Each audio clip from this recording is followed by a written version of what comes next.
Assalamualaikum warahmatullahi wabarakatuh. Bagaimana perasaan seorang anak yang melihat warung orang tuanya dihancurkan ormas dan anak itu ternyata seorang anggota Kopassus? Sebelum kita mulai, jangan lupa berselawat dan selalu mendoakan orang tua kita dan orang-orang terdekat. Pagi itu, suasana di pojok pasar tradisional Kampung Cibuntu masih tenang. Matahari baru saja menyinari jalanan sempit yang basah sisa hujan semalam. Di ujung gang, warung kopi milik Pak Rahmat mulai beroperasi.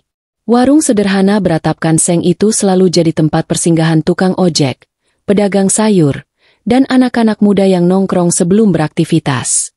Dengan tangan cekatan, Pak Rahmat menyusun gelas kaca, merebus air di termos, dan menyiapkan gorengan hangat dalam baskom plastik. Tak banyak bicara, tapi kehadirannya selalu dinanti. Namun pagi itu ada sesuatu yang berbeda. Sekitar pukul 7, 3 pria bertubuh besar dengan jaket berlogo ormas lokal tiba tanpa salam. Mereka tak memesan kopi, tak mengangguk sopan. Langkah mereka berat, tatapannya tajam.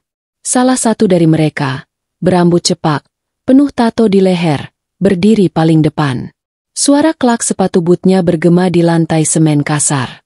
Mereka berdiri seperti hendak mengintimidasi, membuat beberapa pembeli langsung memilih menyudahi sarapannya lebih awal. Pria bertato itu langsung mencondongkan badan ke meja warung. Tangannya menjulur, telunjuknya mengetuk permukaan kayu. "Mana setoran bulan ini, Pak Tua?" katanya dingin. Kalimat itu seperti palu godam, membuat udara di sekitar warung mendadak berat. Pak Rahmat menoleh pelan, lalu kembali ke termosnya seolah tak mendengar. Tak ada ekspresi takut, hanya wajah yang sudah terlalu sering melihat hal semacam ini. Ia tahu, meladeni mereka hanya akan memancing lebih banyak masalah. Namun sikap cuek itu justru membuat mereka makin kesal. "Kau pikir kami patung?" bentak preman kedua, pria berbadan gempal yang berdiri di belakang. Tanpa aba-aba, ia menyambar baskom berisi gorengan dan membantingnya ke jalan. Bunyi logam membentur aspal menggema, membuat semua orang terkejut. Sebagian tahu akan bahaya jika ikut campur, jadi mereka hanya mengawasi dari jauh.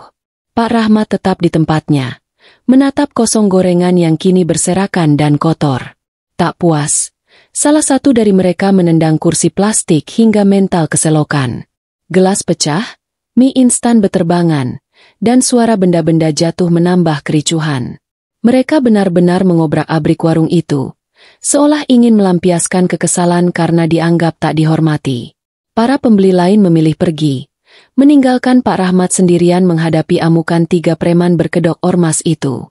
Sementara itu, wajah tua Pak Rahmat mulai berkeringat, bukan karena takut, tapi karena tahu, ini waktunya menghubungi anaknya.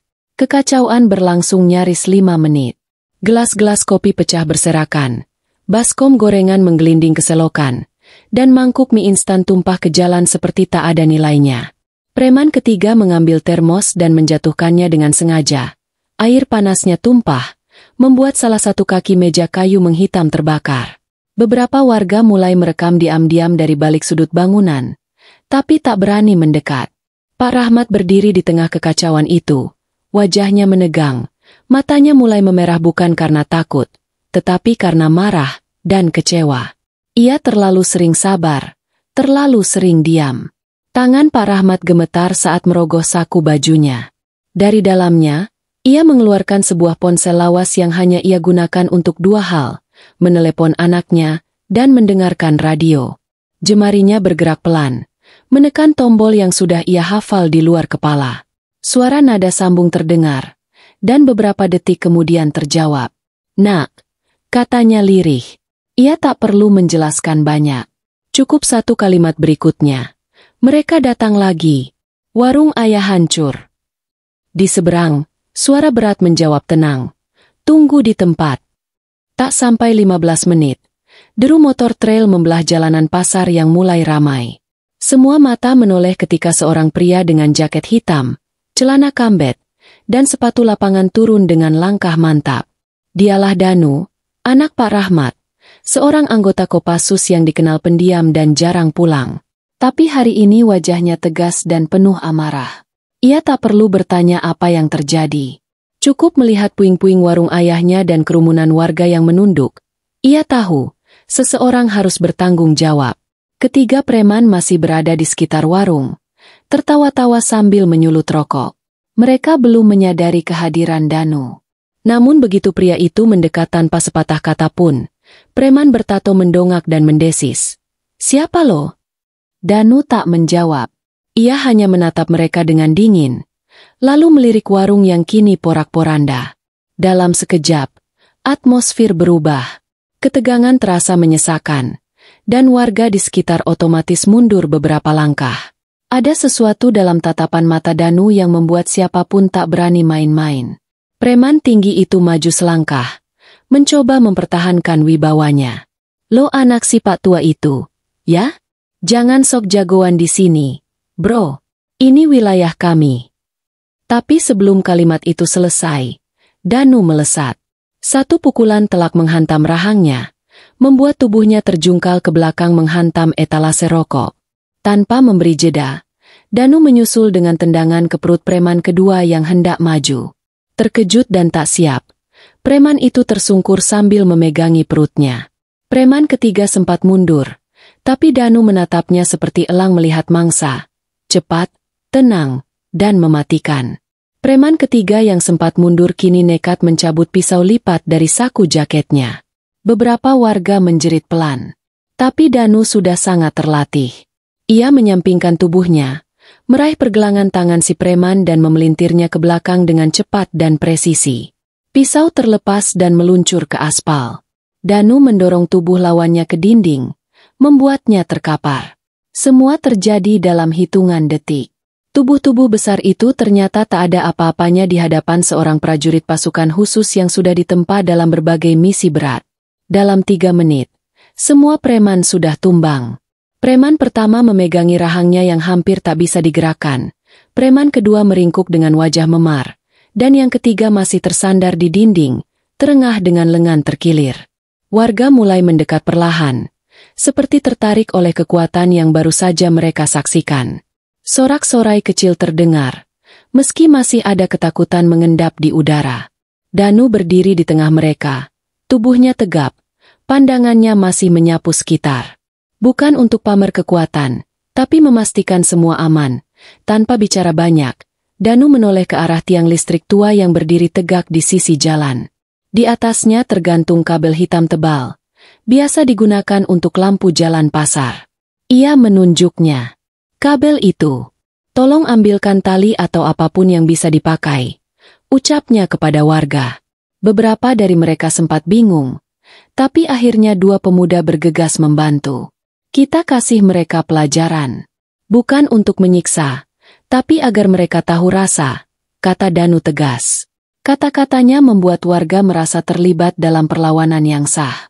Dengan cepat, tangan preman pertama, yang paling vokal dan sok berkuasa, diikat dan digantung ke kabel tersebut. Posisinya tidak menyiksa, hanya cukup tinggi agar ia tidak bisa lari dan merasa malu di hadapan publik. Preman itu berteriak protes, tapi tak ada yang peduli. Matanya menatap Danu dengan campuran benci dan takut. Namun Danu hanya diam. Ia tahu, rasa malu lebih menghukum daripada rasa sakit. Orang-orang sekitar mulai memotret, merekam, dan menyebarkan peristiwa itu di media sosial. Hari itu jadi pelajaran yang akan terus diingat. Danu berdiri di hadapan preman yang tergantung tangannya itu. Nadanya tenang namun mengandung ancaman. "Dengar baik-baik. Ini bukan cuma untuk warung bapakku. Ini untuk semua pedagang kecil yang kalian tindas. Ini untuk mereka yang kalian palak, kalian ancam, kalian injak-injak harga dirinya." Ia berhenti sejenak, memastikan kalimatnya masuk ke telinga semua orang yang menyaksikan. "Kalian pikir tak ada yang berani melawan? Sekarang lihat, kalian yang takut," katanya sambil menatap lurus ke mata lawannya. Suasana sekitar tiang listrik mendadak hening. Tak ada yang berani berkata-kata. Warga hanya berdiri terpaku, menyaksikan bagaimana seorang prajurit, yang tak berseragam, tapi penuh wibawa, berdiri melawan ketidakadilan yang selama ini mereka diamkan. Di tengah sunyi itu, terdengar hanya napas terengah-engah para preman yang kini menjadi tontonan. Danu melangkah pelan menyapu pandang ke kerumunan. Tatapannya bukan sekadar marah, melainkan pesan yang jelas. Kalian juga harus berani bicara, harus berani melawan. Setelah beberapa menit membiarkan preman itu tergantung, Danu menghela napas lalu mengangkat tangannya dan mulai melepas ikatan satu persatu. Tidak kasar, tapi juga tanpa ampun. Tali terlepas, tubuh si preman jatuh menghantam tanah dengan bunyi keras. Beberapa warga spontan bersorak kecil, sementara yang lain hanya menggeleng. Tak percaya orang-orang yang selama ini membuat mereka takut kini tampak begitu lemah. Preman itu meringis, kesakitan. Tapi tak ada satupun warga yang menunjukkan belas kasihan. Danu mendekati preman itu, kini yang bersandar di tanah sambil memegangi lengannya yang nyeri. Ambil temanmu.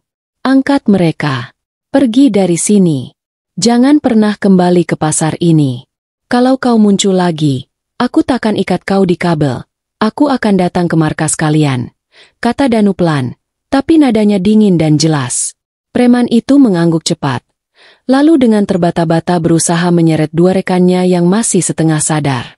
Mereka bertiga menjauh tersuruk, meninggalkan pasar yang terasa lebih ringan tanpa kehadiran mereka. Beberapa warga mulai mendekat ke warung Pak Rahmat, membantu membersihkan pecahan kaca, mengangkat kembali kursi, dan menyusun barang-barang yang berserakan.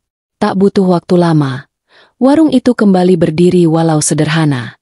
Ada yang membawakan makanan, ada pula yang meninggalkan uang di meja tanpa membeli apapun. Hari itu, warga seolah ingin membayar lunas semua rasa bersalah karena selama ini mereka membiarkan ketidakadilan berlangsung. Warung Pak Rahmat bukan sekadar tempat ngopi lagi, tapi simbol keberanian. Sejak hari itu, suasana pasar berubah drastis. Tak ada lagi pungutan liar. Tak ada lagi ormas berkeliaran sok kuasa. Warung Pak Rahmat pun selalu penuh pembeli. Anak-anak muda, pedagang, bahkan tukang parkir sering berkumpul di sana. Tak hanya untuk kopi tapi juga untuk bercerita. Dan setiap kali seseorang bertanya kenapa warung itu begitu ramai, orang-orang hanya menunjuk ke tiang listrik di ujung gang sambil berkata, "Di situ dulu ada yang digantung, bukan untuk disiksa, tapi untuk diingat. Jangan pernah injak-injak yang kecil."